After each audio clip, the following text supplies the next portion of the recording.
2022 Board of Education meeting. I love the energy. I love the sea of red and everybody that joined us tonight. Anyways, we're going to go ahead and call the meeting to order. Sorry we're a little late. It's 6:08 p.m. I'm going to go do a roll call. Vice President Raquel Alvarez. Here. Clerk Mike Blessing. Here. Board Member Eleanor Evans. Present. And Board Member Eric Joyce. Here. All present and accounted for. Next up is the Pledge of Allegiance. Eleanor, will you lead us in the pledge, please? Yes, and I have a request that when we do, be seated, those of you who are getting ready to stand. When we do the Pledge of Allegiance, it is one nation under God, not one nation under God. There is no comma. So way back in 1955-52, President Eisenhower made that statement. So could we do one nation under God? Please stand.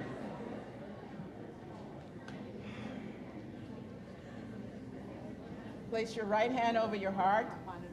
Ready, begin.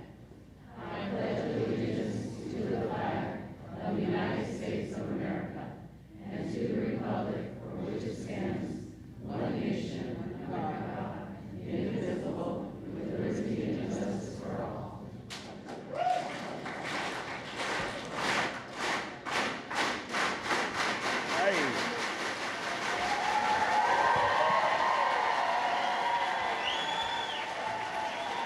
Right. Thanks, guys. For the sake of running our board meeting in public, we ask that you do not do that again so we can run smoothly, please. All right, moving right along to item 2D is approval of agenda. I'll call for, oh, did I miss one? Oh, I have to report out. Sorry, I missed one. Item 2C, public report of action taken in closed session.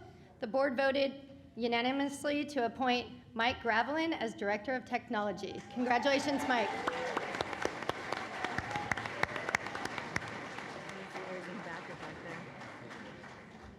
The board also voted unanimously to appoint Harry Torrance as Director of Maintenance and Operations. Congratulations.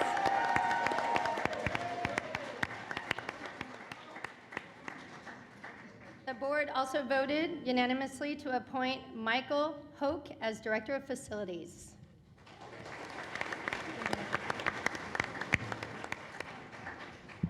All right, sorry, I jumped ahead. Item 2D, approval of agenda. I'll make a motion to approve the agenda. Second. First and a second. I will make a comment. I have to apologize. I left our labor partners report off of item 3, and that will not happen again. I apologize. So with the first and a second, I'll call for the vote. All in favor of approving tonight's agenda, say aye. Aye. Aye. Motion carries 5-0. Moving on to item 3A, Superintendent's Report.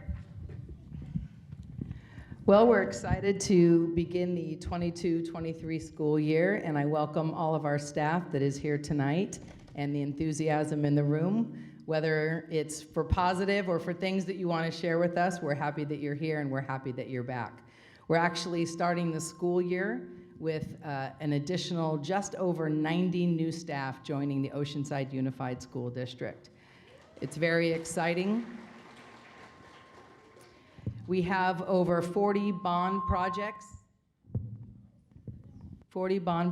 in process, so our new facilities director will be very busy, and we're very excited about all of those projects that are in the queue. And we have our first day of school August 17th, and we look forward to welcoming back just over 16,000 students. Thank you. We'll go ahead and start with Vice President Raquel Alvarez. Do you have a board report tonight? Okay, here we go. I actually did a couple of things, not too much. I've been spending time at practices with all the football teams and just seeing everybody amazingly just get back on the field and get back into things. I went back to a registration at a couple of the school sites, and they've been amazing. Thank you to the staff for just being there to support our families as they come back in and they're transitioning again back into this norm of school, and just seeing all the kids in their faces and just being excited to get back into school is just awesome. I love it. I went to the, I was invited to go to Oceanside High School's baseball team revealing of their pennant banner for winning the season, having an amazing season. And so thank you to them, because that was awesome to see just the players just be there interacting with each other, with the coaches, and just being back again with each other and just lifting each other up as they get ready for school. But I do want to celebrate, they had a record season. They had, and they were the top for the no-hitters in their league. And for our student, Andrew Adorno, who, while playing softball or baseball and doing sports and everything else, he was able to keep a 4.67 GPA.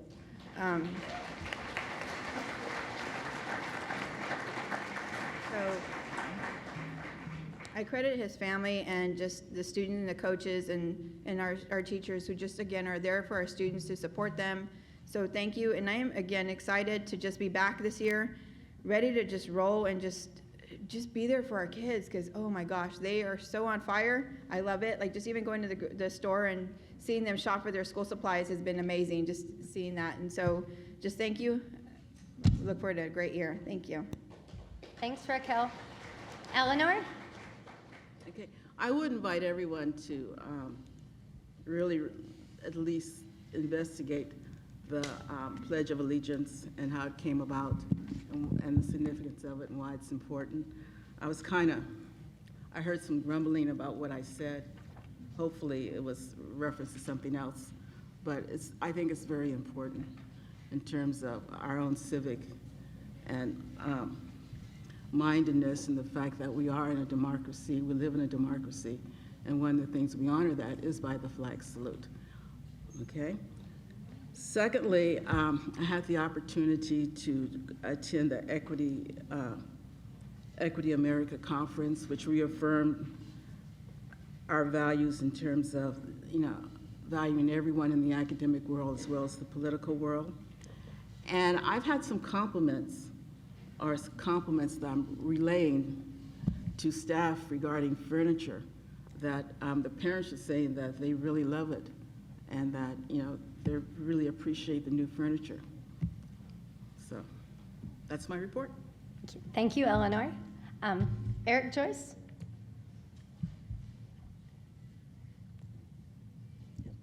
I don't think I've seen a crowd this big since I first got on the board. This is something else. Good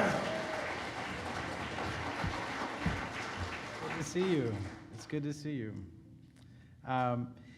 Just one event to report out. My children are both thrilled to be back in school. This is my daughter's first year in TK. She is more than ready to get out of the house and stop having me be her primary teacher. We went to the Back to School, Stay in School event this weekend, which is hosted by the North San Diego County NAACP. We gave out over 1,000 backpacks. The organization is phenomenal. It's held at Miracosta, so it's a lot of Oceanside kids that come. It's just so great that we have amazing partners in the community that reach out and do that work for our kids, and they do that every year, and they've been doing that for decades. It's pretty amazing what they do. And they bring in all the resources, and just like today, everybody showed up. So the turnout was amazing. I can tell the energy is high to get back into school and see each other again. So that's my report. Thank you. Thanks, Eric. Mike? No report, but just a futuristic thing. This coming Saturday at the El Corazon Center, the William Wagner swim facility is going to be formally dedicated by the city, and that's at 9 a.m., so it'd be a great event for all of you to turn out and watch our folks be there and see that event. Nice.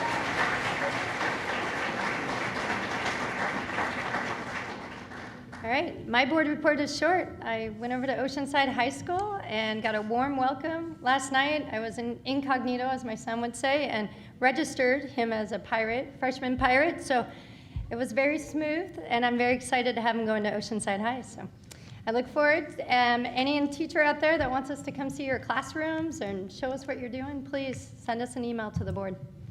All right, moving right along to item 4, general consent items.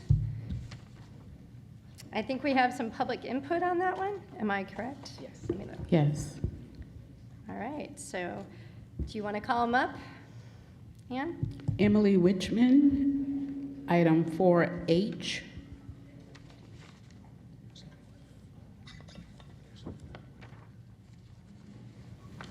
Emily, before you get started, it's good to see you.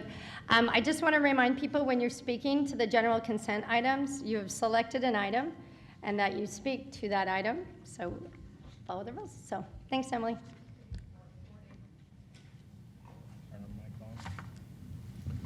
You want to turn your microphone on? I don't think it's on.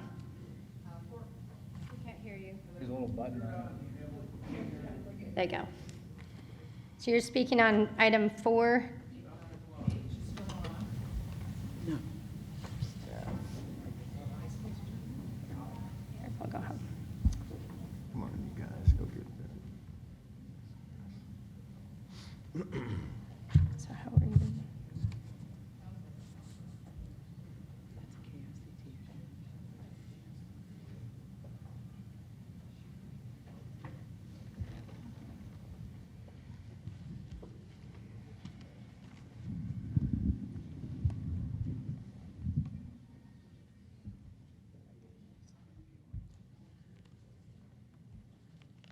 You want to give them mine? Here you go.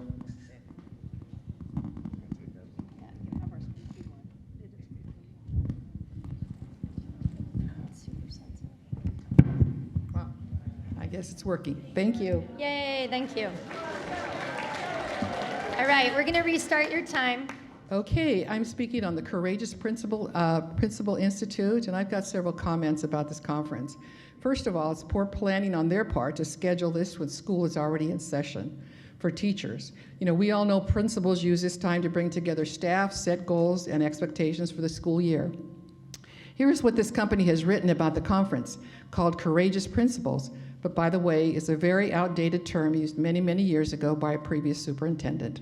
This is a training detail as stated about the conference. They will deliver an immersive and a dynamic curriculum to offer K-12 teachers, offering accomplished facilitators experienced in leadership and influence techniques. It's experiential problem-solving learning, leveraging real-life principal challenges, and expanded professional networking and team-building learning to share ideas and work together to develop collaborative strategies. First and foremost, the job of a principal is the instructional leader. I don't see any words like academic, educational, assessment techniques, or strategies. Instead, I see leadership and influence techniques and team-based listening, development, collaborative strategies, which that plan should have already been in place this coming year, for this year at the district level. I searched their website. They have a diversity, equity, and inclusion consulting services. Their leaders are experienced in human capital, financial services, and insurance, workforce transformation, especially the global talent transformation. They talk about workforce, marketplace, and society, nothing about K-12 education. As an instructional leader, the principal needs to know the data from their school, and what do they know about their students. I know superintendents who meet with principals 4 times a year to go over their stats, their scores, their programs, curricula, and plans for academic success, and make adjustments as needed. As the instructional leaders, principals coach their teachers with the help they need, teaching skills and management, classroom management when necessary. Principals make sure their school plans continue to enrich, enhance academic success for all their students. Considering the low scores of Oceanside, I'm hoping principals will get the support and the skills and the vision to be those instructional leaders in their classrooms for academics, and also the resilience for all their students in their classrooms. Thank you. Thank you, Emily. Next speaker, Rose Higuera.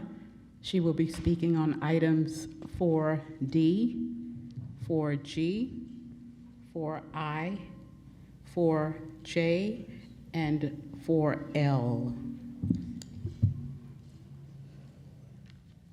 So starting with 4D, it says, this memorandum of understanding is entered into and executed as of July 1st, 2022 by and between Rady Children's Hospital, San Diego Children's Outpatient Psychiatry, and Oceanside Unified School District with respect to the following matters. The parties to this desire to provide mental health services, including individual, collateral, family, and group psychotherapy services, medication support, case management, and rehab services under the early and periodic screening, diagnostic, and treatment. Funded mental health services and Medi-Cal eligible children and youth under the Mental Health Services Act. They're eligible for seriously emotionally disturbed children and youth as per MHSA target population criteria. And if you go down and you read that it's effective from July 1st, 2022 to June 30th, 2023, it says providers shall deliver services to children and youth who meet the eligibility criteria. So my concern is that we are getting into mental health and psychological services for our children. Last I checked, this was a school. So I don't know how we are now a mental health facility, a psychotherapist. This has no business in the schools. Our schools should be about reading, writing, math, bringing up those scores, which are terribly low. So that is my concern with this psychotherapy that you're trying to bring into our school system. You really don't have any business veering into something that belongs to the parents. All right, my next item is 4D. I'm sorry, that was 4D. Are we starting the clock over? Yes, for 4G. So Mercedes Love, you're the associate superintendent, and you signed off on $82,000 worth of quotes for STAR assessment and universal screening and progress monitoring for grades 8 through 12 in language arts and grades 8 through 11 in math. If you cut out the diversity, equity, and inclusion and the social emotional learning, you could really focus on teaching our kids what truly matters. I don't know why we're going to spend $82,000 on testing our kids. We already know their scores are very low in math, language, science. They're not prepared to graduate, and they're not ready for the competitive global society because we're throwing all this DEI and social emotional learning at them that which really doesn't have any place in school, in my opinion. All right, in regards to 4I, so I see that Gershon Havel, he is a UCSD math professor. You want to give him a 4-year contract to train our teachers in Math for America and pay him almost $73,000. I did a little research on this UCSD math professor, and he got very poor scores on Cengage online. It says that he was awful, that he was the rudest professor. In spite of making the efforts to email him your concerns, his replies never answer your questions, and additionally, he is least bothered to genuinely make you feel comfortable to talk to him one-on-one. He doesn't accommodate flexibility in exams.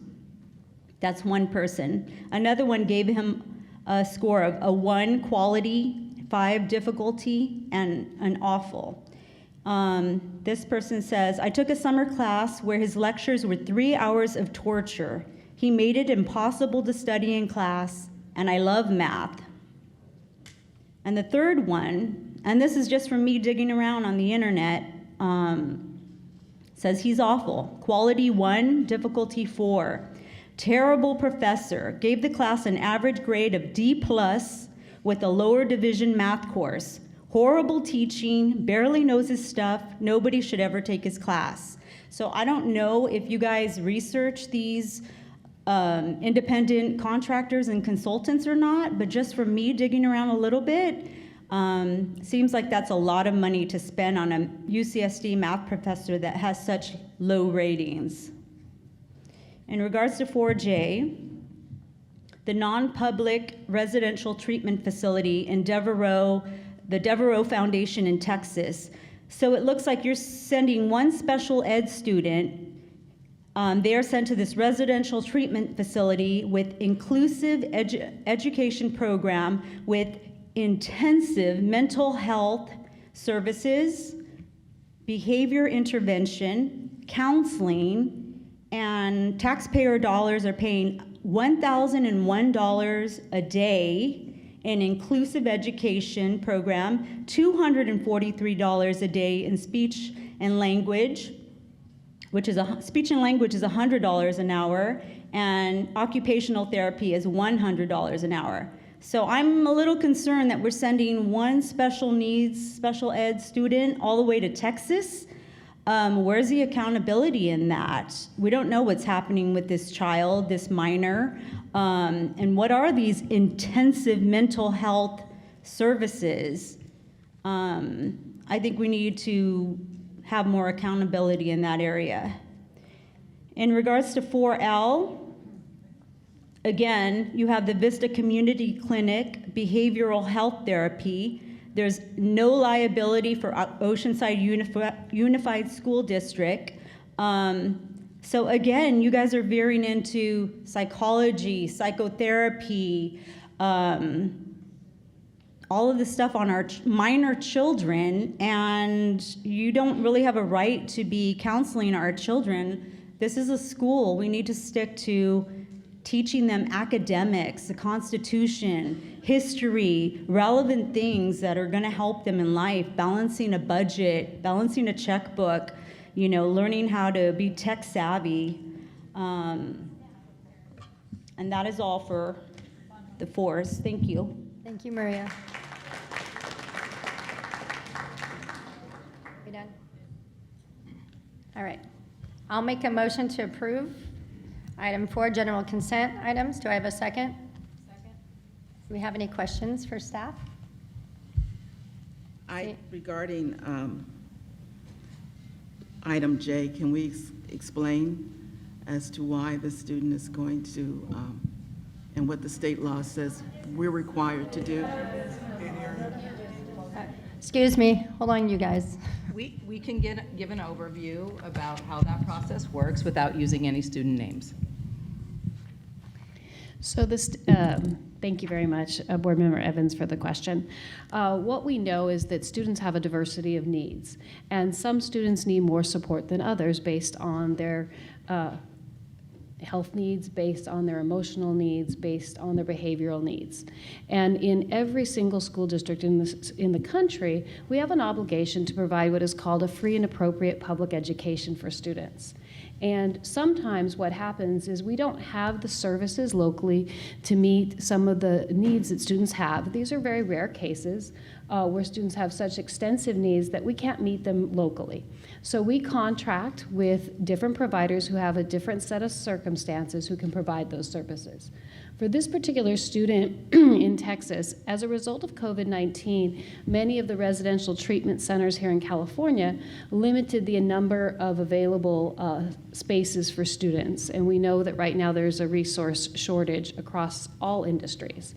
We reached out to over 50 different, around 50 different California places to provide this child, who is a child in our community, who needs support, and they were not able to accommodate her. So we went further and we found a place in Texas that will provide this child with the services that she needs, the support she needs that we cannot provide locally. This is what we want to do. It is also a requirement of the federal IDEA and Americans with Disability Act that we do provide those services for the students. So that is why we have that service. And of course, All right, you guys, this is a meeting held in public. Can you please keep the applause down? I appreciate the energy. yeah, and of course, if we do not do that, the consequences are that we're being sued by the parent. Is that correct? The most important one is the student does not receive the services that they're entitled to. So we want to make sure that they have that. All right, seeing no more questions, I'll call for the vote. All in favor of approving general consent items, say aye. Aye. Aye. Aye. Motion carries 5-0. Moving on to item 5, which is a presentation on the equity audit findings and recommendations. I'll turn it over to staff.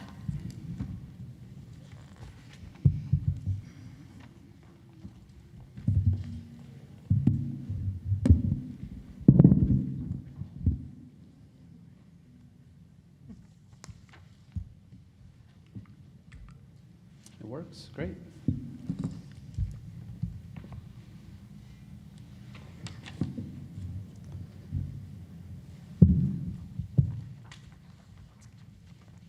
Good evening, Board President Dr. Begin, members of the Board, Executive Cabinet, and Superintendent Dr. Vitale.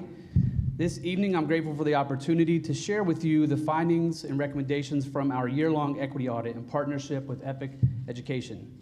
During this presentation, I'll outline the process of the data analysis, document reviews, team meetings, findings and recommendations at a summary level, and the potential next steps.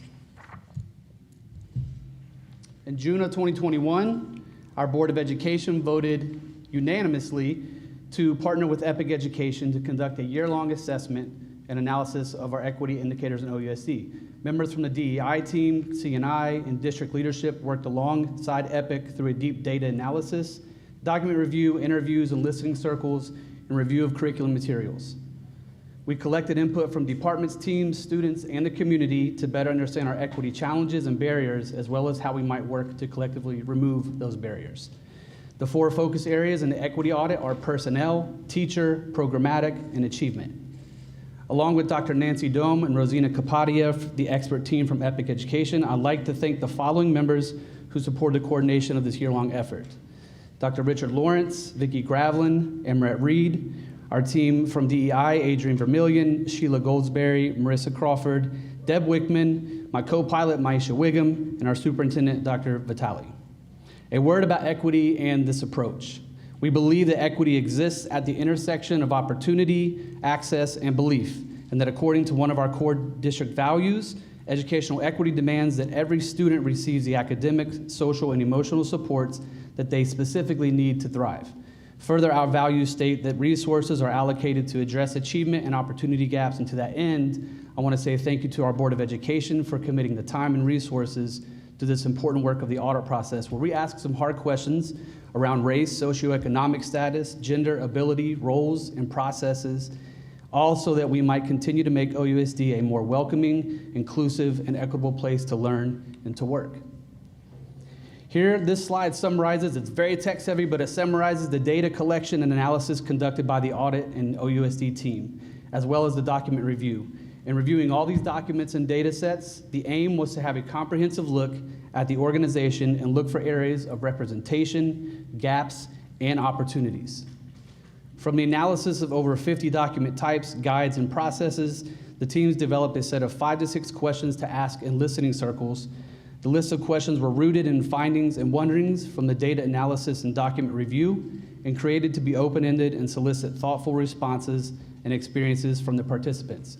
We held over 44 listening circles as part of this process. With over 100 hours invested in nearly 790 participants, the timeline for the process is as follows. The slide shows that the timeline began between September to January, where most of that time was spent analyzing data and documents and that deep dive. And in the end of January and all the way through May, we switched towards listening circles, where our teams were spending on the ground time in schools and with staff and with parents and guardians, where we then moved from June to July to begin drafting the report and the findings and the recommendations. The rest of the presentation that I'm sharing with you is broken up by section. There are a total of 18. In alignment with the 147-page report, with findings and recommendations for each section to follow. Any recommendations with an asterisk denotes areas in which OUSD is already making progress. First, we start with the demographics. We begin first with a study of our student and staff demographics. Oceanside, we know, is a very diverse community, while OUSD is an even more diverse community, with 75% of its student body deriving from ethnically diverse groups. Ideally, the staff would more closely reflect the racial diversity of students and families they serve. The classified staff appears to be more closely aligned with student population. The admin staff are also relatively diverse, with 46.4% identifying as ethnically diverse, which is 13% higher than our state average, and reflects a continued commitment to ensuring admin staff is reflective of the populations we serve. Certificated staff racial makeup, however, highlights an area in which continued attention is required, whether it's in the form of actual diversifying through hiring processes or focused professional development to ensure that our predominantly white teaching staff can be successful in serving our diverse student body. Some recommendations include providing cultural competency, awareness, and sensitivity training for our staff, providing SEL and other curriculum, as well as determining strategies to utilize the diversity that exists within our classified staff already. Turning to chronic absenteeism, in this section we look at chronic absenteeism through the lens of the state to get an accurate picture of how OUSD compares. When it comes to student groups, OUSD is below the state average until we look at socioeconomically disadvantaged and students with disabilities.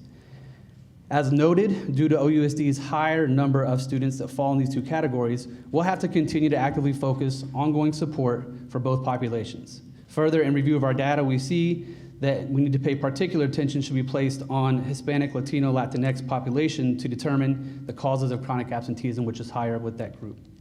Some recommendations include determining the root causes of chronic absenteeism in identified groups, and also identifying any overlap between student groups and finding overlying issues among those. Turning to suspensions and exclusionary discipline, based on the information collected from the state, OUSD suspension data at first glance appears to be very close to the state average. However, drilling down into our data, we begin to see some disparities in certain groups, showing that we are doing well and keeping some suspensions to a minimum. However, our students with disabilities are being given in-school and out-of-school suspensions at a higher rate than any other demographic.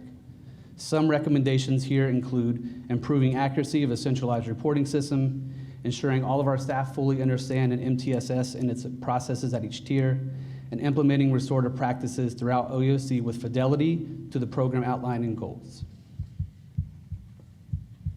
Looking now at special education data, at first glance, our special education numbers appear to be quite high for Hispanic, Latino, Latinx students, especially considering the multilingual numbers are low in OUSD, which led our team to question if they're being over-identified based on a multilingual learner status. Add that speech and language impairment designations are also high for that same group, it becomes clear that a review of student IEPs is in order. Many factors potentially play a role in the over-identification, including testing bias and discriminatory assessment. Research demonstrates that multilingual learners with the least amount of support are most likely to be referred to special education services. Some recommendations here include IEP writing through the lens of implicit bias, training for special education and general education teachers together to bridge any gaps, specifically focused on second language acquisition theory and how to serve students who are culturally and linguistically diverse in their classrooms. Continuing with our bilingual and multilingual learner data. This data was requested to get a sense of English language learners, or what we are referring to as multilingual learners, population in OUSD. Specifically, the number of students in the variety of languages spoken. It'll be necessary to pay attention to the small subgroups in each of those to ensure that they and their families are getting the language support that they require. Recommendations coming from this part of the report include continuing to expand programs throughout OUSD to increase access, such as our TWBI programs, and encouraging children from different linguistic and cultural backgrounds to enroll. And additionally, a review of IEPs for multilingual learner students to ensure placement is appropriate. Looking at our AP and honors achievement data, Oceanside, it was noted, has done a noteworthy job of removing most barriers to access to AP courses, including prerequisites such as teacher recommendations, testing, and an application process.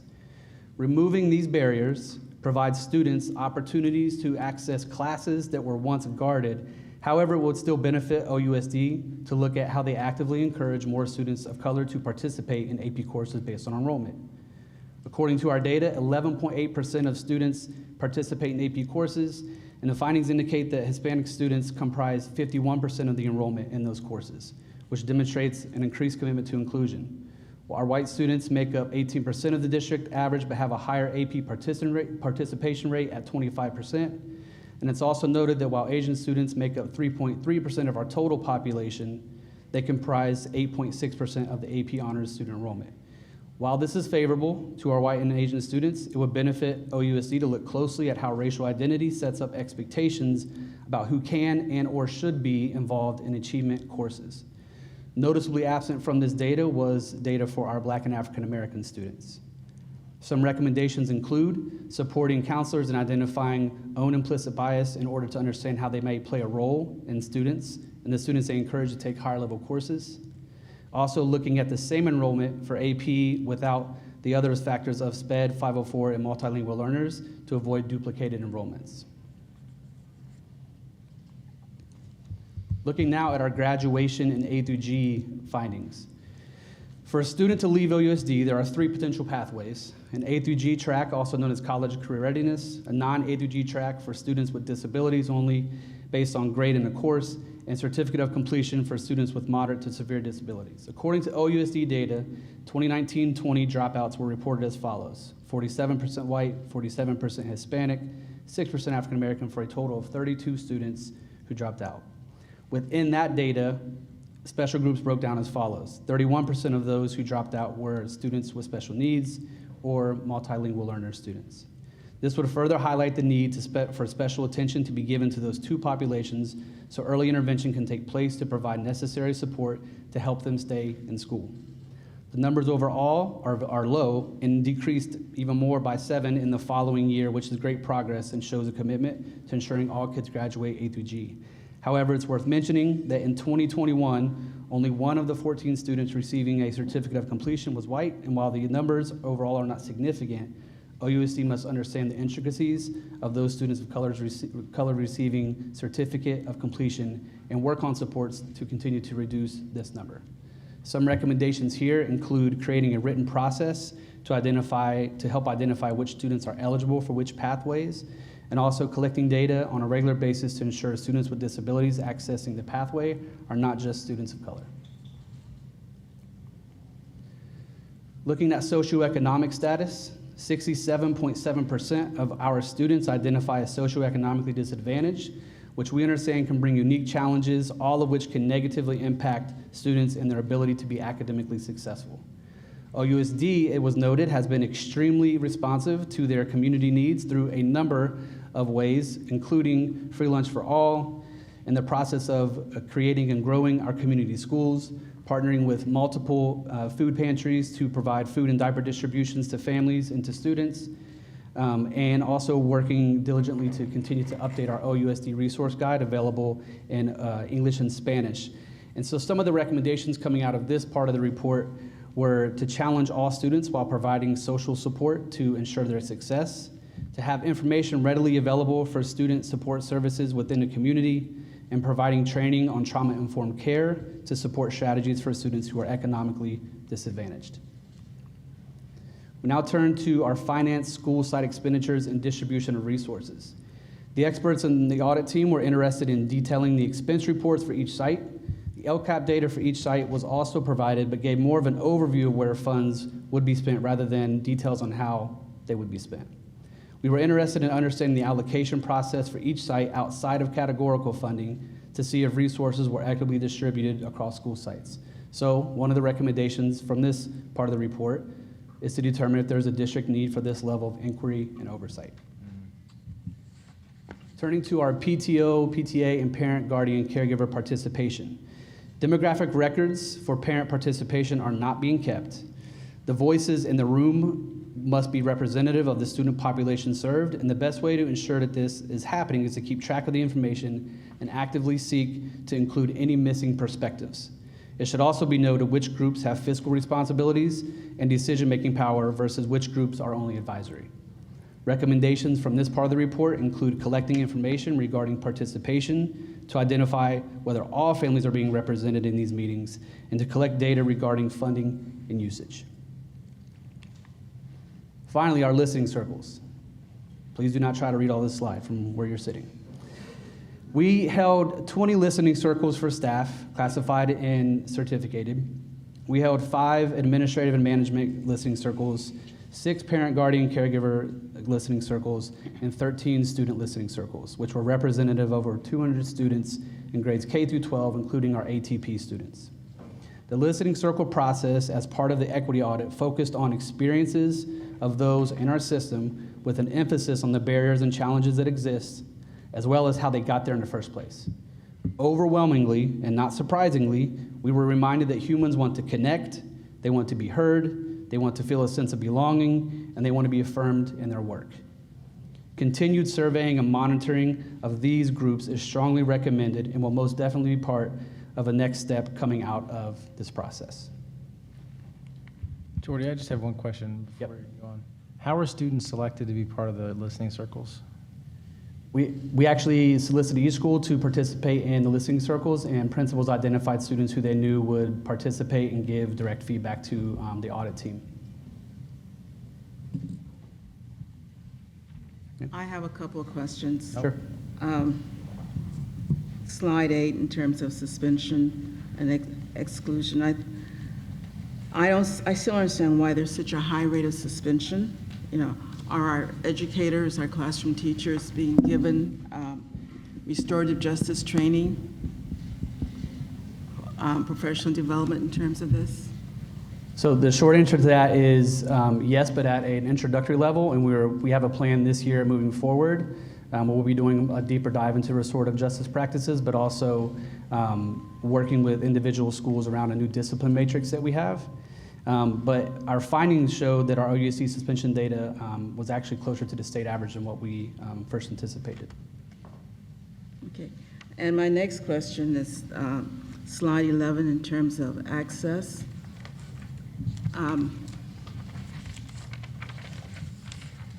Have we strategized, brainstorm how we can encourage our Black and Hispanic students to be more actively and successfully involved in AP and achievement honors classes? Yes, absolutely, and that was a big piece of the work that both C&I and our DEI team have been involved in pretty closely for the past 2 years. A lot of that work has been led by our directors at secondary, Dr. Lawrence and Greg Smedley, but a big piece of this was removing some of the initial barriers that existed to keep students from accessing those AP courses in the first place, all of which at this point have been removed. All right. Well, my concern is that, you know, like, for years I was very much involved in distributing backpacks and donated hundreds and hundreds of dollars to buy those backpacks. But the backpacks, when you examine them, they don't have textbooks. You know, they have a cell phone, whether it's an Obama cell phone or what, they have a cell phone. They do not have the school supplies. And it's really a situation of what does the student value, what does the home value? And we have a huge job in educating parents that the priority needs to be providing an environment and providing encouragement for that child to come to school and want to be successful. Yeah. And for us as educators, it rather means going door to door or having parent universities or whatever, or every teacher calling their individual student and saying, hey, this is our program for the year. This is what we expect and we want for your child, and we need you to be a member of our team. Mm-hmm. So. Yes, thank you for that. And just as a note, we, learning through the parent, guardian, and caregiver listening circles, it was very clear that there was a desire from our community to be more in partnership with us and have regular check-in opportunities with them, and for us to be supportive of them and how they support their students attending our schools, but also we have developed quite a bit of learning opportunities for parents and guardians this year through our DEI offices and through special education. And so there'll be quite a few opportunities for parents to engage either through Love and Logic or Mano a Mano or some cyber safety workshops through John Moffitt. So a lot of these are being brought to parents this year, especially as we're coming back out of the pandemic in a way that we can meet with more parents in person. Thank you. Mm-hmm. Right, we have one public comment, and would you please call them? Did you, Dr. Sparks, did you finish? I didn't finish yet. Oh, I thought you were done, okay. But this is my next step slide, so it's all here for you, okay? All right, I know we have questions for you too. So I'll just say that this is not an exhaustive list. Again, the report is almost 150 pages. We'll be sharing this with our OUSD staff and community pretty soon here. We'll be incorporating regular listening circle opportunities, developing a crosswalk between the Porch of a Graduate, the SPED Task Force, and our equity audit. We'll be looking at our DEI team to create a 3-year vision and plan based off of these recommendations and findings. We're going to enhance the use and practice of our compassionate dialogue, or RIR, protocol this year to address hate, bias, and exclusion and prejudice. And we'll increase training opportunities for restorative practices like we mentioned, and develop a year-long professional learning set of offerings for our classified personnel based on what they share with us through the listening circle. That now concludes my summary findings. Thank you. Oh, wait, I do. When you talk about those next steps, I noticed in the certificated, classified, partly in administration and also in the parents, the voices, having their voices heard. In these next steps, where is that covered? Right. How Yeah, we're so- going to improve that?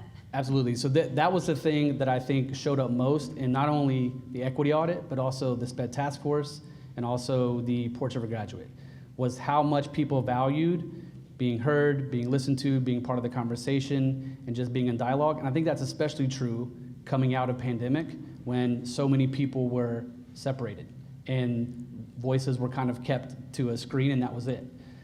So absolutely, it'll be incumbent upon all of our teams to find regular listening opportunities through the listening circle process, which we were trained on through EPIC education, to make sure that's part of our norm moving forward.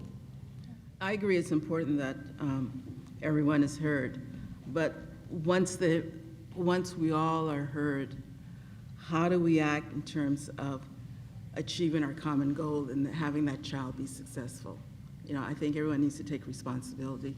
It's one thing to share. It's another thing to be supportive in terms of having that scholar, you know, that child move forward successfully in the OUSD. All right. Agreed. All right. Thank you, Dr. Sparks. Thank you. Sorry to kick you off, but we'll have our public comment. We actually have two. The first speaker will be Victoria Mariani, and right after her, we'll have Katie Taylor. Hi. On the topic of equity, I'm here to advocate for Pablo Talk and the Garrison San Luis Rey community, specifically the repeatedly delayed groundbreaking and the problematic plans to run the grotesque HVAC duct across the length of the NPR/audience space. I urge you to again, please use the funds from the sale of Garrison to revise the remodel plans of the Pablo Talk NPR. And a special thank you to Dr. Norman for your timely work on signage for Pablo Talk. It is refreshing to not be ignored by district leadership. Equity is not a cookie cutter ideal. And as we tell our students, fair isn't everybody getting the same thing. Fair is everybody getting what they need. Pablo Talk School of the Arts needs a thoughtfully designed and remodeled performance and audience space. Please either tuck the HVAC duct into the ceiling or tucked the HVAC duct into a soffit. Our scholars deserve a properly designed performance space. That would be true equity. Thank you, Victoria.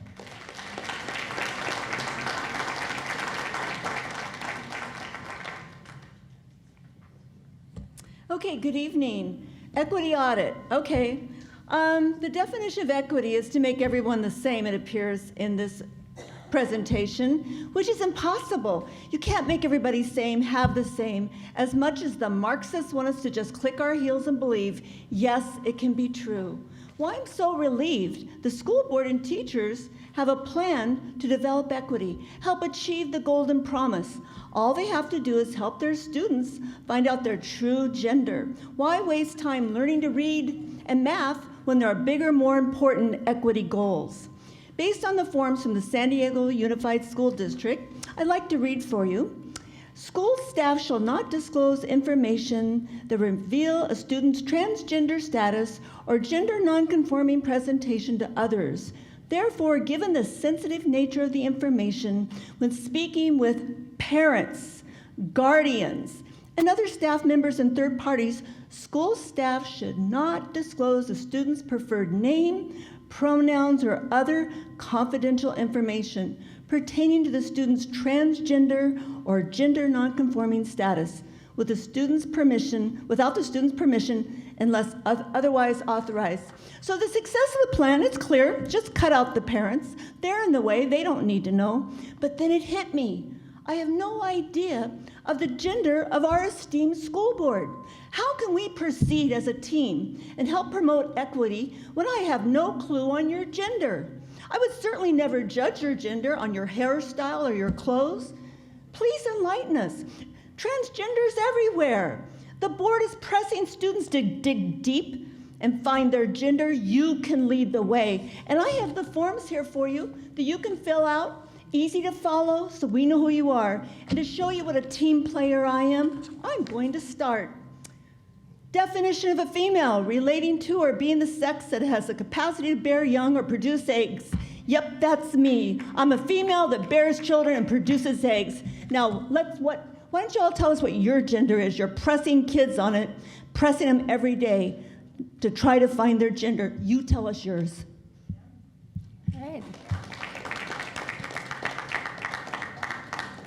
All right, we turn to board comments, questions on the equity audit findings and recommendations. Yeah. First of all, I want to thank everybody in the team and everybody that participated in the listening circles.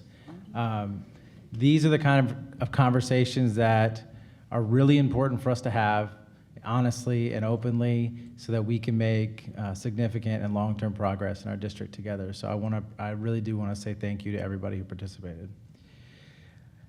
To that end, there are a lot of things. The report it's dense. It's 147 pages. It's really detailed. A lot of the really strong. Some of it was really hard to read, frankly. When you read what the student listening circles brought back. We talked a little bit about APs. I saw that in some of the listening circles, there were students who said they were discouraged over and over again to take AP courses from counselors, and then they took them anyway. This is not across everybody, but these are things that we need to work out together. And I think for me, it's really important that we come back and have a conversation very soon with a more in-depth look at what we have in front of us. There are a lot of recommendations, and those aren't actions. So I'd like to get to the place where we see what are our year one actions? What are our year two actions that we're gonna make progress? We cannot possibly do all this in 1 or 2 or 3 years. This is a long issue for us to work on together. I also would love that conversation to constructively have more voices in it. We had a lot of the high schools that had 10 students in their listening circle. If they were handpicked by the principal, maybe they were more participative, but it's not necessarily ones we really need to hear in this space too. So I like that I heard that we're going to continue listening circles. I would really like numbers, like when are we going to have listening circles, where are they going to be at, how are we going to get more voices into those spaces. We talked a lot about parent participation. This is something that we have been talking up here a lot about, and I know it's been a really hard couple of years to do it. But parent participation is, yes, taking courses like Love and Logic, but it's also having a voice in the direction of your school, an active voice in the direction of your school. And when you bring parents in who want to participate, which they're clearly saying they do, we have to find formal ways for them to be involved. And school site council in those areas are really good ways to do that, but they have to be informed, they have to be supported by the district. You know, I've talked to parents who've reached out and they didn't know what to do with their PTOs because they'd never done a PTO before, and there's a lot of support that needs to happen when it comes to making space for our people to participate. Again, this felt like a drive-by, and I know that you can't read off a 147-page report to us, but I would really like to schedule a workshop in the next couple months to go into more detail about the recommendations and what the actions look like over the next couple years. So that's my feedback. There's a lot to get through. Right. Raquel? I just want to thank everybody that, again, like Eric said, that participated in these committee meetings and these just different sittings that they had with our students and our staff.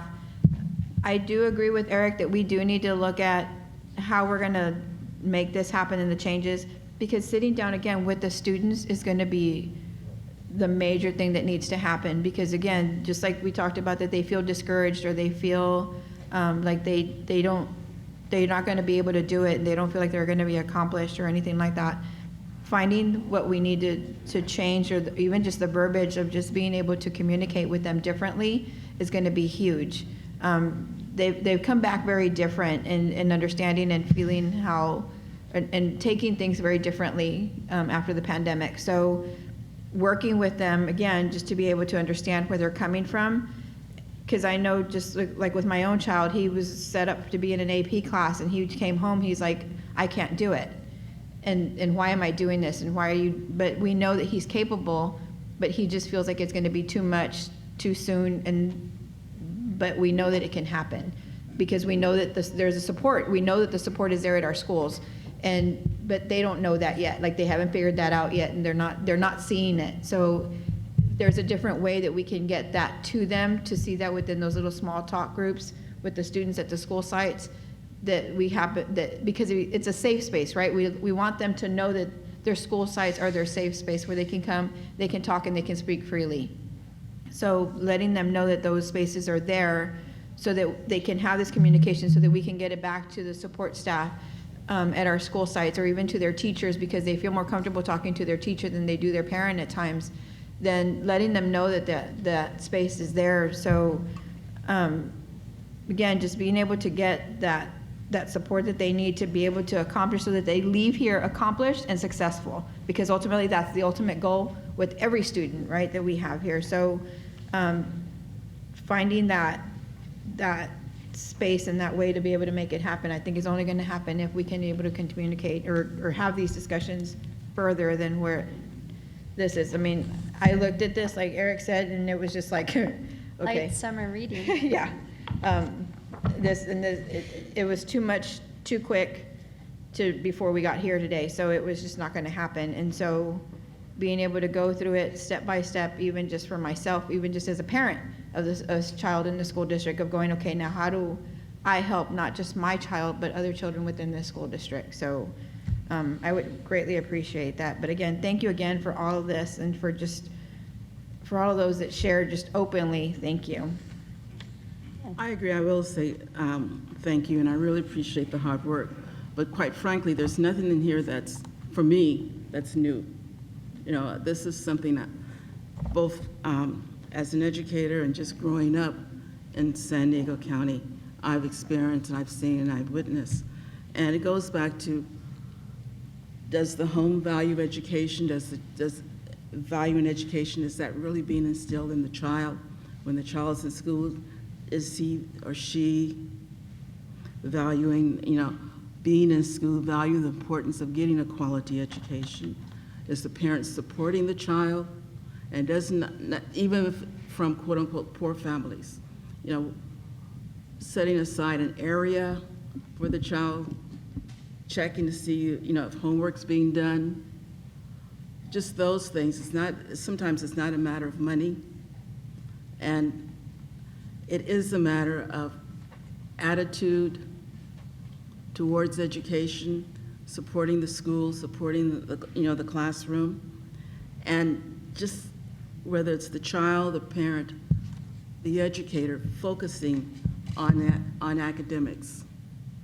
That's what's going to make our students successful. It's sad. You have 3 different groups that have been listed in here, and each one is in the same classroom. Each group is receiving the same quality and quantity of education, and each group is succeeding at a different level. That should not be. So what is the missing quantum as to why we're saying this group is successful, this group is not successful? And I'll stop there. Thank you, Eleanor. All right. So I think Dr. Vitale has heard from us about the direction we're heading and wanting to talk about this more. I just have one thing real quick that I want to say. Just as a reminder for all of our families here and at home, with schools getting back again, everybody has their Chromebooks and you're checking out your Chromebooks. Just remember that if you don't have Wi-Fi we do have hotspots, so you just need to go to your school sites and get your hotspots so that you have them for your children, so that they're able to do their homework, and get online for anything that they need for their extra things that they have. So just remember that we do have those at your school sites to check out. Thank you. Thanks. So do All we right. have an estimated time we can come back and do a workshop? I think we have to look at the Yeah, calendar we'll look at the calendar and determine. sooner rather Is than that later. something that the majority of the board would like? Can we like push this forward in terms of a workshop? I think of all the things we have to do and things that we need to do, maybe we should push this forward, okay? At least until January, February or so. So we had 3 yeses? Yeah, Sooner than that. Mike. You're up. Mike's on. Oh, I call it a workshop? We would love more Yeah, time, so the Okay. more time we have, the better, and it gives everyone the opportunity to read the report. Yeah, And we've given information on what we're going to do moving forward, and so we do have a plan moving forward, as highlighted by the recommendations, and next steps. That works for me. All right. All right, moving right along to item 6, personnel. Item 6A, the approval of revised class specification, benefits manager. Thank you, Dr. Begin. For this first item here, we have a vacancy in the benefits manager position and are currently doing a recruitment. We've taken the opportunity to update the job description, which is here for board approval. All right, do we have any questions for staff? I'll make a motion to approve. I'll second. We have a first and a second. All right, seeing no, call for the vote. All in favor of approving item 6A, say aye. Aye. Motion carries 5-0. Moving on to item 6B. 6B, HR recently completed an analysis of comparative districts and made recommendations to revise the class specification for the nutrition service manager position, which is for board approval. All right. I'll make a Move approval? I'll second. Any questions? All right. No, is this for the person that is currently in the position, right? So it's revising their position that they currently have? Correct. It's no change in current staff personnel. All right. I'll call for a vote. All in favor of approving item 6B, say aye. Aye. Motion carries 5-0. Moving on to item 6C. Similar to the previous item, no change in current personnel. Again, we did an analysis for the position and made recommendations to revise that class specification for the nutrition service production manager. I'll make a motion to approve. Second? First and a second. Any questions for staff? Seeing none, I'll call for the vote. All in favor of approving item 6C, say aye. Aye. Okay. All right, motion carries 5-0. Moving on to item 7, curriculum and instruction. Item 7A is a public hearing for the Williams settlement legislation. I'm announcing the opening of this public hearing at 7:11 p.m. Do we have any public comments? All right, we have no public comments, so I am closing it at 7:11 p.m. Moving on to item 7B, the adoption of resolution number 2 for the 2022-23 school year, the Williams settlement legislation determining sufficiency of instructional materials. Yes, Oh, we got a presentation. Great. We can move. I'll let her talk. Go for it. It's a standard item. so this is a standard item since 2002. I'm sorry, 2000. We've had a lawsuit that makes sure that we every year certify that we have sufficiency of materials, that we have teachers assigned in the correct way, and that our school facilities are in good repair. And we're happy to report that we do have that this year. Move Congratulations. approval? I'll second. Any questions for staff? No, I just want to compliment staff on the fact that we were so successful with the Williams Act. Good work. All right, I'll call for the vote. All in favor of approving item 7B, say aye. Aye. Motion carries 5-0. Moving on to item 8, business. Item 8A. I'll turn it over to Dr. Norman. Thank you, Dr. Begin. I'm pleased to share the revised adopted budget for the 22-23 school year.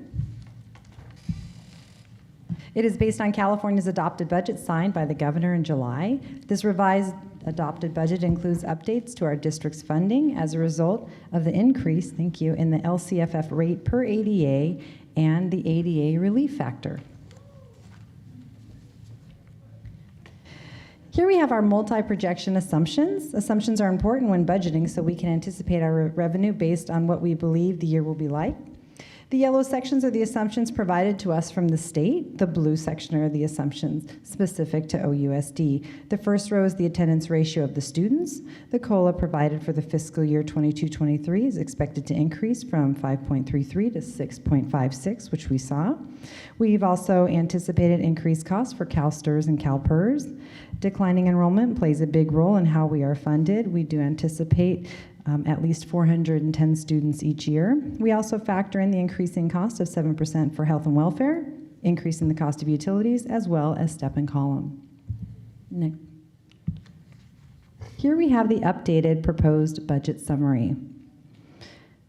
Due to the increase in the percentage on the adjusted base grant amounts from 3.03% in June to 6.28% and the additional money in ADA relief, we saw an increase of $7.4 million in LCFF revenue for 22-23. So here we're looking at what we had at the adopted budget compared to what we have now today. There's a $529,000 difference between the budget presented in June on the 28th to tonight's revised adopted budget for the beginning fund balance of the 22-23 school year. In reviewing and analyzing our 21-22 budget, there were additional expenses budgeted in the unrestricted funds that occurred during the school year. This resulted in a decrease in the ending fund balance for 21-22 and the beginning fund balance for 22-23. The ending fund balance for 22-23 increased by $6.9 million due to the increase in revenue. Here we have components of the ending fund balance. In our non-spendables, those remained unchanged. In our restricted, those funds are made up of mostly categoricals and one-time monies that increase and decrease depending on when they are received and spent. There's a $74,000 difference between the proposed budget presented in June and tonight's revised adopted budget. Some salaries need to be adjusted in addition to another month's payroll posting, which reduced our restricted carryover. Next, we have our committed funds. Those increased by $7.6 million due to the increase in LCFF revenue. Our assigned funds decreased by $3.6 million because some funds were shifted to unassigned and commitments. Unassigned funds are just over $2 million as a result of being able to utilize COVID funds to offset the general fund expenses, and our reserve remained unchanged. On to multi-year projections. First, we have our multi-year projection, our unrestricted summary. So we always show you unrestricted and then we'll show you combined. Our unrestricted MYP for the next 3 years shows anticipated revenues and expenses. Revenues adjust based on the assumptions that are included in the budget. For 22-23, the revenue amount of the unrestricted general fund is $177 million after contributions of more than $37 million are taken out. This net results in a change of $9.9 million. The contributions needed each year going forward are increasing as well as expenditures, resulting in a lower net change in the fund balance. Expenses adjust based on how much the district expects to spend each year. We anticipate an increase in unrestricted expenditures in 23-24 and 24-25. These are due to increases in the consumer price index, step and column, STRS and PERS, as well as health and welfare and utilities.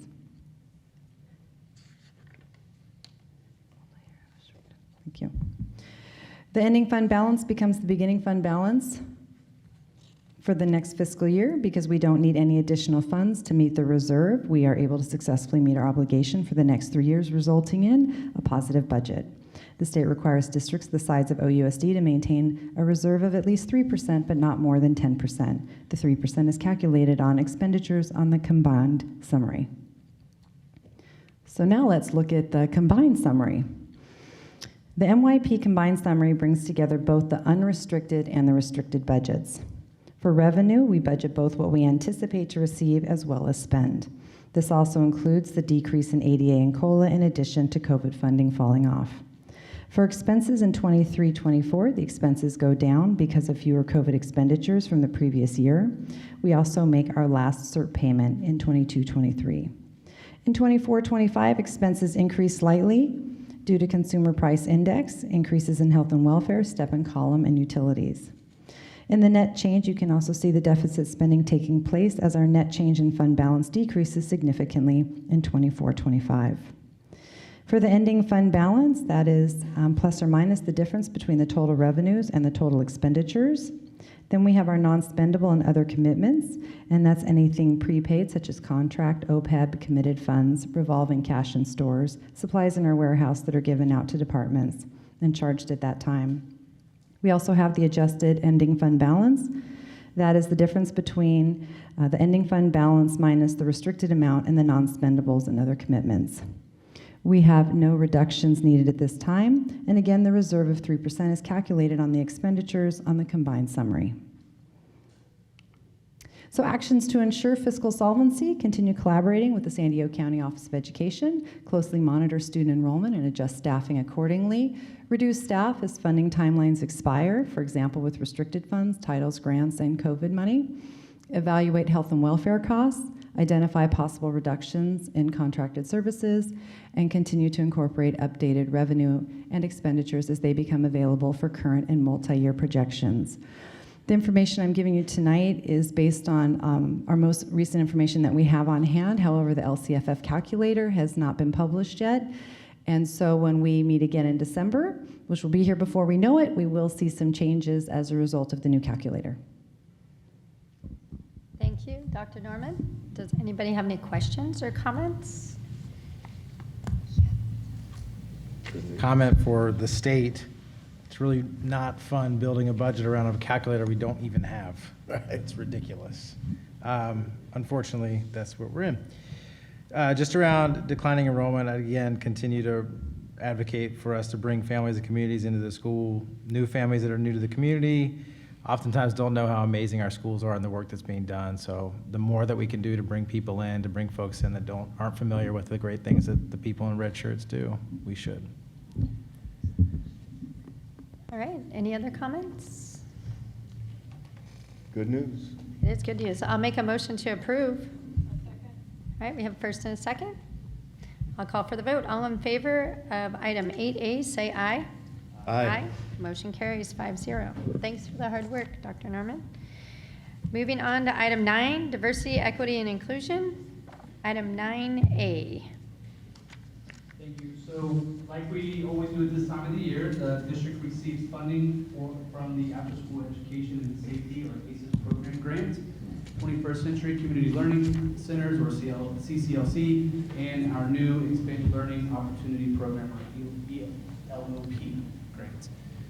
We use these to operate before and after school program enrichment programs at our elementary and middle schools, and each grant supports academic and enrichment programs for students in TK through 8th. So we are just bringing this to the board to get approval to spend our funding on these providers to operate before and after school programs at all of our elementary and our middle schools. I'll make a motion to approve. I'll second. Everybody wants to second that. Yeah, that was a good one. Anyways, any questions or comments for staff? Just, I'm really happy that we've got programs before and after school at all of the schools. It wasn't that way 10 years ago, that's for sure. Appreciate the work.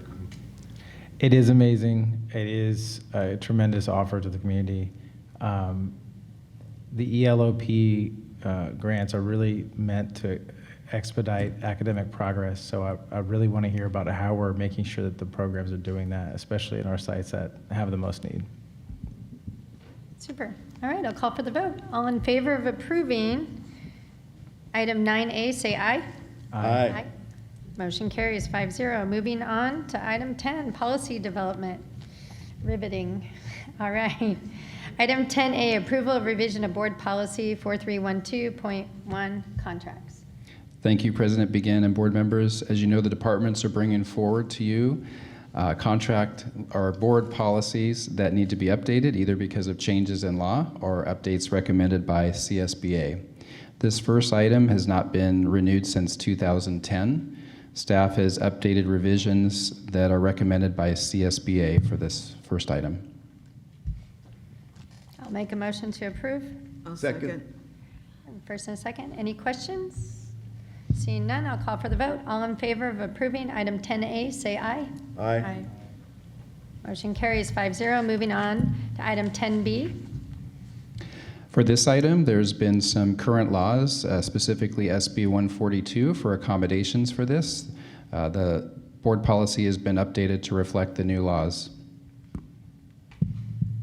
I'll make a motion to approve. I'll second. First and a second. I'll call for the vote. All in favor of approving item 10B, say aye. Aye. Aye. Motion carries 5-0. Moving on to item 10C. This final item for transfers, again, is outdated. It includes language and terminology from NCLB, and this new version replaces that and preserves all previously negotiated processes for our system for transfers. I'll make a motion. Second? We have a first and a second. Any questions? Seeing none, I'll call for the vote. All in favor of approving item 10C, say aye. Aye. Aye. Motion carries 5-0. All right, my favorite time of the night. Item 11, public comments on non-agenda items. And we have, and 6 of them? We have 8. We now have 8. Our first speaker will be Tiffany Ortega. Just a friendly reminder.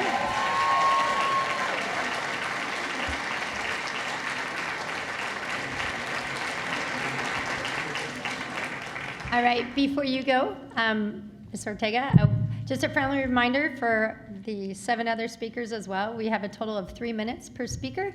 It's really hard for us to hear if you're clapping, cheering, making noise, and being disruptive. So if we could hear the speakers and give them their 3 minutes, that would be appreciated. And before I start personal privilege, I just want to say, do you guys know that we have more than 2,000 years of experience in teaching in this room? So thank you guys. Is that it's amazing. All right, go ahead. Good evening. I am Tiffany Cooper Ortega, president of OTA. And while I was at CTA's President's Conference this summer, CTA's mission statement caught my eye. CTA exists to protect and promote the well-being of its members, to improve the conditions of teaching and learning, to advance the cause of free, universal, and quality public education for all students, to ensure that the human dignity and civil rights of all children, youth, and adults are protected, and to secure a more just, equitable, and democratic society. Wow.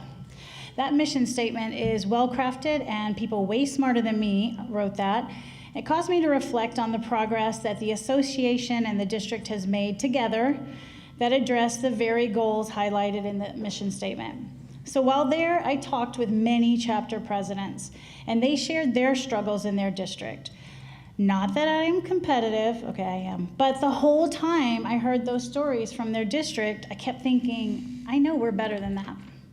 Some talked of district leadership that fails to recognize or appreciate them as not only labor partners, but partners in the profession, partners that should be consulted regarding curriculum, policy, direction, and here we are. We're better than that. Some spoke of struggles to connect with stakeholders in their community and of their burgeoning desire to explore the idea of community schools, and here we are. We're better than that.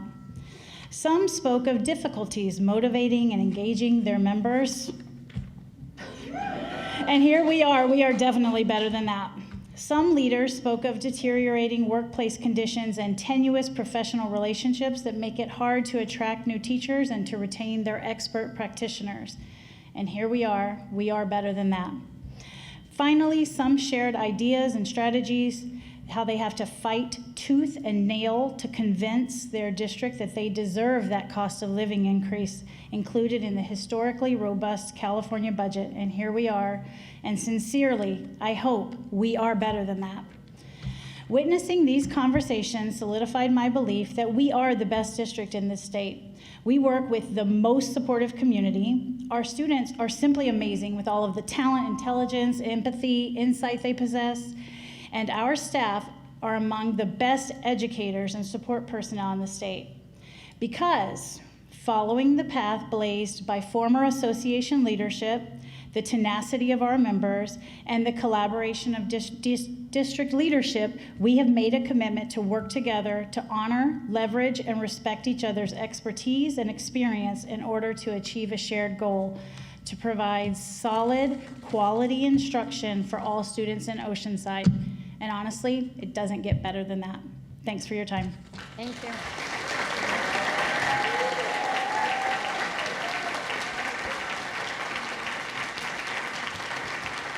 The next 3 speakers will be Todd Madison, Chad Phillips, and Melissa Monroe. All right, shall I start? Yeah, sure, Todd. Yes. Yes, Todd, you can. Okay, thank you. So I haven't been here for a bit. I thought I'd stop by and say hi. Just happened by and saw something going on. But really, no, you don't get off that easy. Hey, guys. So tonight I'm here to talk about something, not something our board has done or is about to do, but something they have not done. First, the board has not returned this off-agenda comment at the beginning of the meeting. We've talked about that before. Despite board members saying how much they appreciate comment, which we appreciate, nothing has actually been done. So I would, again, ask that we put off-agenda comment back at the beginning where it belongs. We don't want to minimize public input, do we? Next up, the board has really done nothing to actually fix the financial mess that we're in. Despite the great news that we have tonight, nothing's been done except really watching. We've gotten very, very lucky indeed. We've had huge financial one-time money input and increases in LCFF funding, but that's not really anything but kicking the ultimate day of reckoning farther and farther out. It's not a plan we can count on forever. Projections still, as we saw, show large enrollment drops in the future. Hard decisions need to be made. Our board doesn't do that. Let's spend that money reducing class sizes. Let's increase starting teacher pay. Let's improve instructional material. Let's do the things that parents have said they want for so many years, instead of, as we always see, increasing the pay and benefits of existing employees. So the board is good at making those easy decisions, succeeds making sure adults benefit from all that money. 2021 compensation numbers were just posted on Transparent California this morning.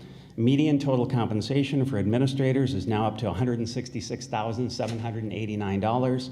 For certificated employees, that's $127,142 per year. These are facts from data. Going back to what the board didn't do about the complete failure to press the district to make a plan for school reopening in 2020, ignoring parent wishes. And then delaying so incredibly long our kids lost most of a year of schooling. As we've seen in the stats, learning loss is tremendous, mental health issues have soared. We need a board that cares about what parents think, a board whose first priority is our kids. If you're watching these meetings and you're a person who sees problems and wants to fix them, how about joining that?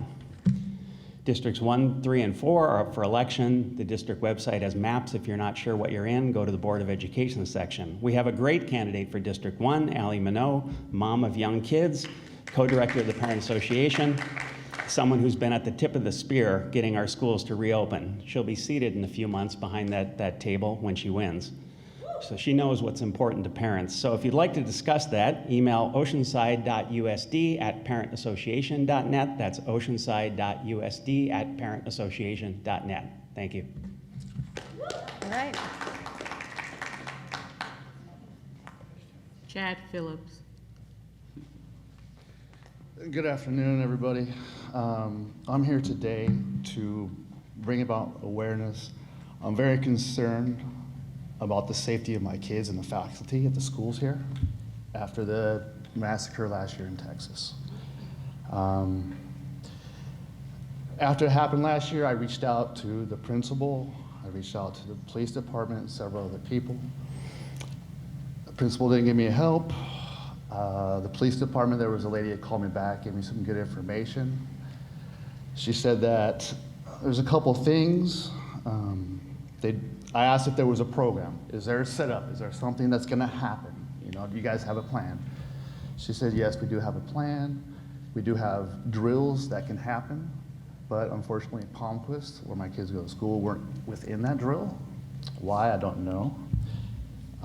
Another thing that I asked her was, I just want some police presence by the school. Can we have, drive-bys a few times a day? All I got back was, we're way understaffed. We asked the cops to drive by once in a while. We're way understaffed. We're way understaffed. Just to let you guys know. I don't really know what to do. I want to help. My personal opinion, I think there should be an armed guard at every single school to protect the kids and protect these. It's so basic. It's so very basic. If that doesn't happen, I don't know if there's a way that I can raise funds to provide this for our schools. And then if there's ways for the parents to get involved. You know, we need, I work from home, I can go, I can walk around, I can do whatever I can. Pretty much I'm here just asking for help. I don't want anybody to forget what happened last year. It was devastating.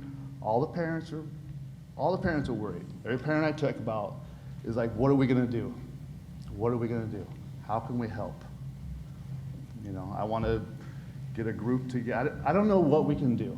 I live right by the school. If there's any way something happens, there's something I can do, I wanna have that availability to help. I just wanna bring this up before the school year starts. And I wanna hear something. I wanna hear, hey, we got this new program for safety. We've got this, we got that. We have to do something.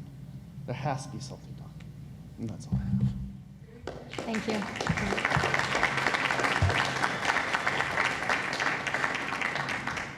Alyssa Monroe. Hi, I'm a teacher at North Terrace, and I'm here today because I'm actually really upset about the fact that we didn't have a say, and you guys were talking about that today, about how we don't get a say, or we want to hear our voices. Well, I'm here for that today. I felt like the furniture was forced upon us. We had no say, and I would have clearly said, I don't want the furniture because I had flexible furniture. What I really wanted is to have all that money that went to putting in that furniture to go to our playground. And Ms. Saluski passed out all the pictures of our really deplorable state of playground that we have. So out of all the items there's 9 structures. 5 are unsafe, and 4 are just taking up space. Sorry, 5 are usable, the other 4 are just there taking up space. If you take a look at the pictures, you'll see that this playground is in a really bad state. Now, I'm not really quite sure why we weren't asked what we could do with these funds, because I know my colleagues here, they would have said, I don't need the furniture, I would like our playground to get fixed. Because we think of kids first, that's what we do. And we've been dealing with this playground for a very long time. I want to say it's been broken for about 4 years.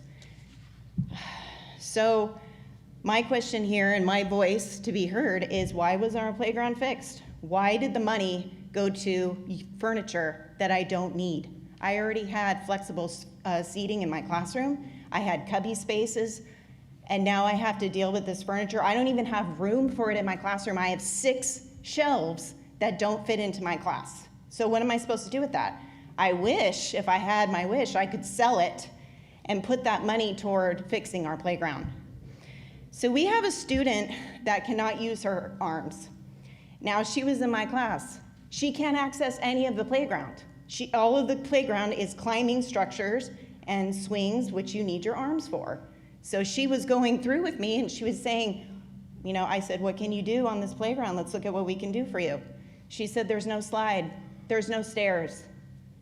Do you know how disheartening it is to be a teacher and to tell a student, I'm sorry, you can't play on the playground? This isn't gonna work? She did a great job making it work, you know, playing with the kids as best as she could, but it was heartbreaking for me to watch. That could have been fixed with stairs and a slide. Yeah, I'm almost out of time. So the PTO moms came to you guys, or came to somebody from the district and said, we would like to fix the playground. This is how much money we've raised. The district said, no, you gotta raise $300,000 to fix this. That's not even attainable for us. That's why I'm upset about the furniture. That money could have been used to fix the furniture. Thank you.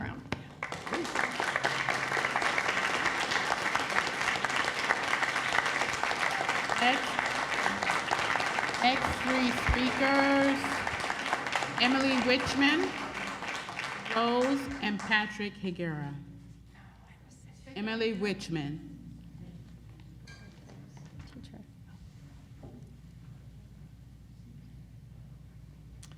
I urge the board to reinstate public comment at the beginning of the meeting, as it has been for decades. Your message to parents, the public, and the teachers is that you do not want to hear from them. You'll just as well have them get tired of waiting and waiting to address the board and leave. In the past practices, the OUSD school board meetings, before public comments started, the president instructed the public who spoke to wait to hear if the board has any direction to the staff about their concerns. Now, present practices for public comment is that the board president immediately adjourns the meetings after the last speaker, giving no chance for you board members to comment, give directions, to fully use your position, your authority, and your responsibility to the public who voiced their concerns, like the mother and the son who broke our hearts with their tragic story. Let me quote from the policy, from the board policy manual, board bylaw 9323, meeting conduct at board meetings, public participation at the board meetings, number 3. Without taking action, board members or district staff members may briefly respond to statements made or questions posed by the public about items not appearing on the agenda. Additionally, on their own initiative or response to questions posed by the public, board members or staff members may ask for clarifications to make a brief announcement or make a report about their own activities. Furthermore, board or board members may provide a reference to staff or other resources for factual information. Ask staff to report back to the board at subsequent meetings concerning any matter and address action directing staff to place a matter of business on the future board agenda.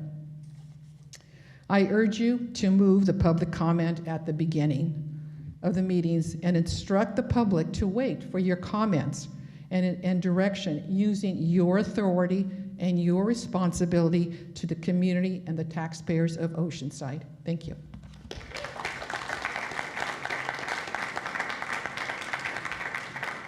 Before we do go on, I would actually like to just make a quick comment on that. I do think we should return the board comments to the agenda at some point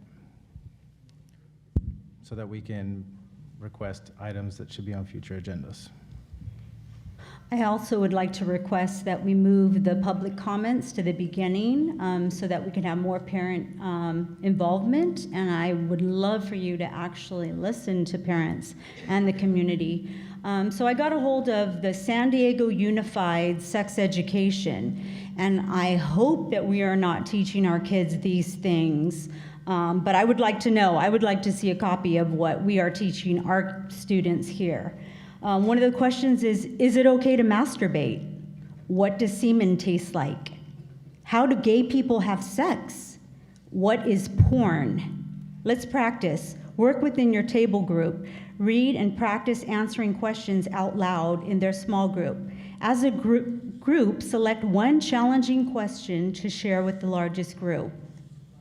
So if you do a little research, you find out that this sex education is, the organizations behind this curriculum are GLSEN. It is the leading national education organization focused on ensuring safe schools for all students, regardless of sexual orientation or gender identity/expression, and Advocates for Youth.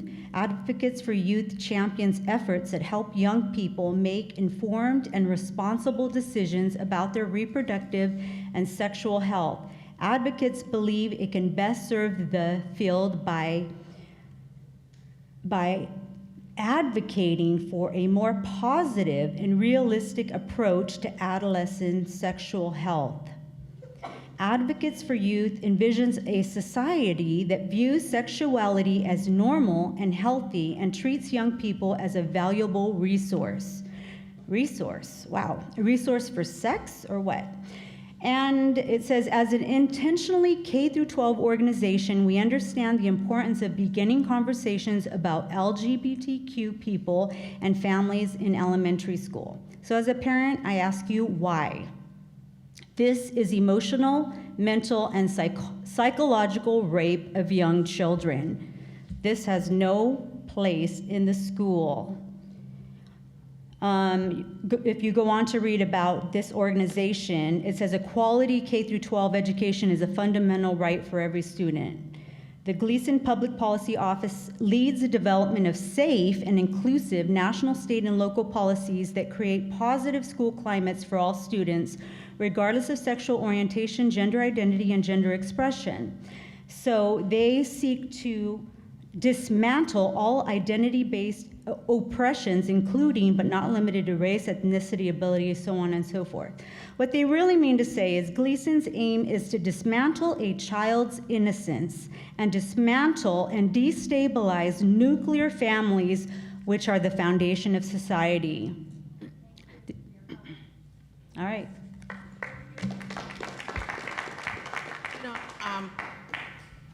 Even though we've already had someone to violate the Brown Act, I just want to say something. We are not San Diego Unified School District. We are Oceanside Unified School District. And yes, we have made drastic changes. Thank you. Hey, I'm only following precedents. I Thank want to you. make sure he gets his time. Okay, thank you. So this is from niche.com. I'm going to throw some numbers at you guys. It says 698. This is from niche.com. School districts in California. Districts with the best teachers in California. OUSD rates out of 698, 550. Not very good. Best school district in San Diego area. This is the area. 17 districts were pulled. OUSD stands 13th out of 17th. Districts with the best teachers in San Diego County. 36 districts were pulled out of that. Out of 36, we are 29. Percentage of OUSD students proficiency in reading, 45% of OUSD. State average is 51. How about math? OUSD student proficiency in math percentage is 36%. State average is 40. What are you guys doing? You guys are in charge of these numbers. That's what we keep talking about.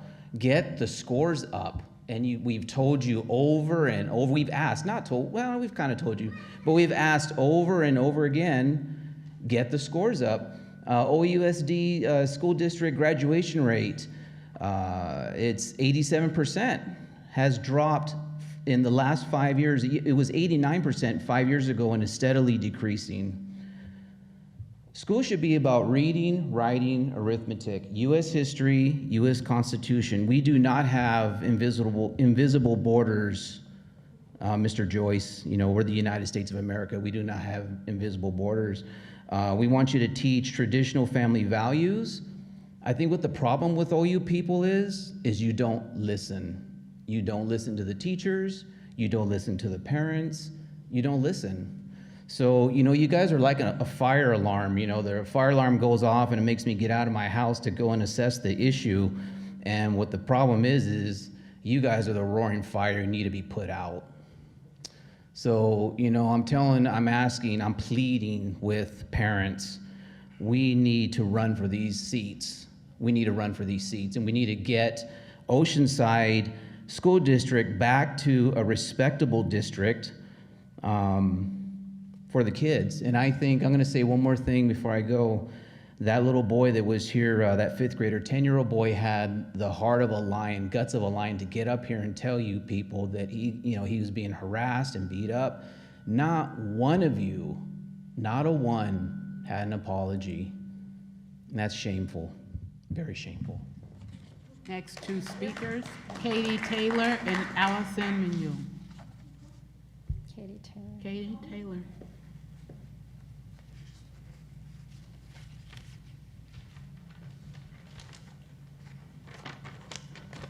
Okay, I don't know if Cynthia Ortega is still here, but this comment is directed to her. She represents what the problem is in this school district. Your comment's directed to us. Okay, but she's a teacher, right? But you direct Okay, your I'm comments directing the to you. board. I hope Cynthia Ortega can hear me. The teachers, through the teachers' unions, have lost focus. Why, the gentleman who just read the stats, he's telling you what's wrong with Oceanside Unified School District, and it seems you don't care. What the teachers behind me and the teachers who walked out because they lost interest should care about is the graduation levels and the school scores, and Oceanside is pathetic. And I don't know why they're patting themselves on the back with those kind of school scores.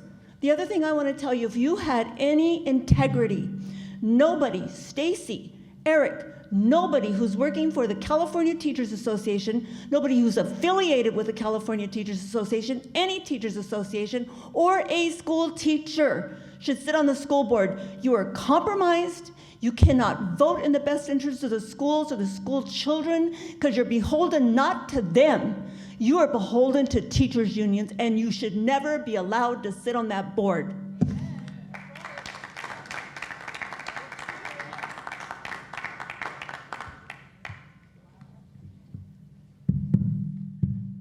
Hello. I hope to work with you all here in the near future. My name is Allison Minot. I'm a wife and a mother of 2 in the Oceanside Unified School District, ages 9 and 12.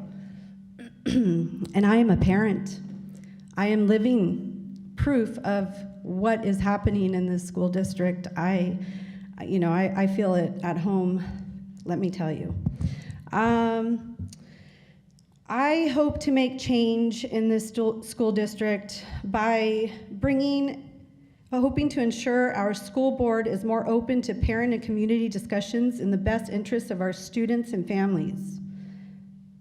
To improve the quality of education by providing students with the right tools in reading, math, science, U.S. history, the arts, and please do not give up our sports such as surfing. I don't think so.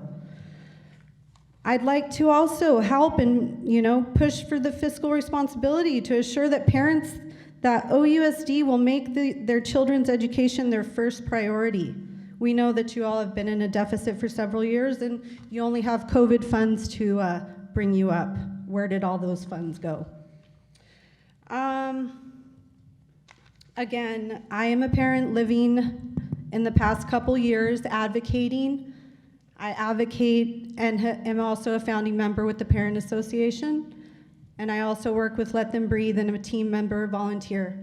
Recently went up to Sacramento, and let me tell you, I know firsthand, officially, sadly and scary, the dire straits of our education system in California. It is really, truly scary and sad. Makes me want to pull my children like that. But I'm going to fight for them, and I'm going to fight for the families of this district.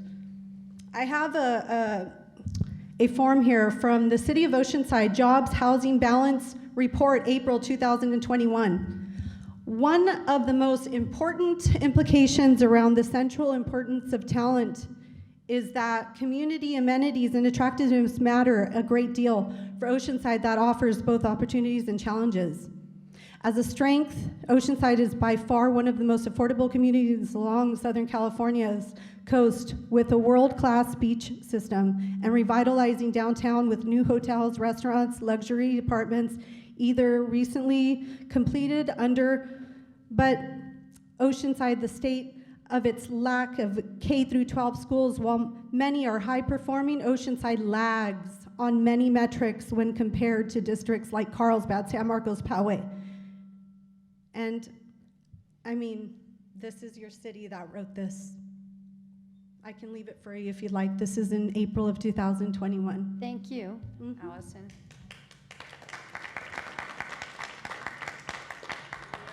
All right, that concludes public comment this evening. Meeting is adjourned at 7:52 p.m. Thank you.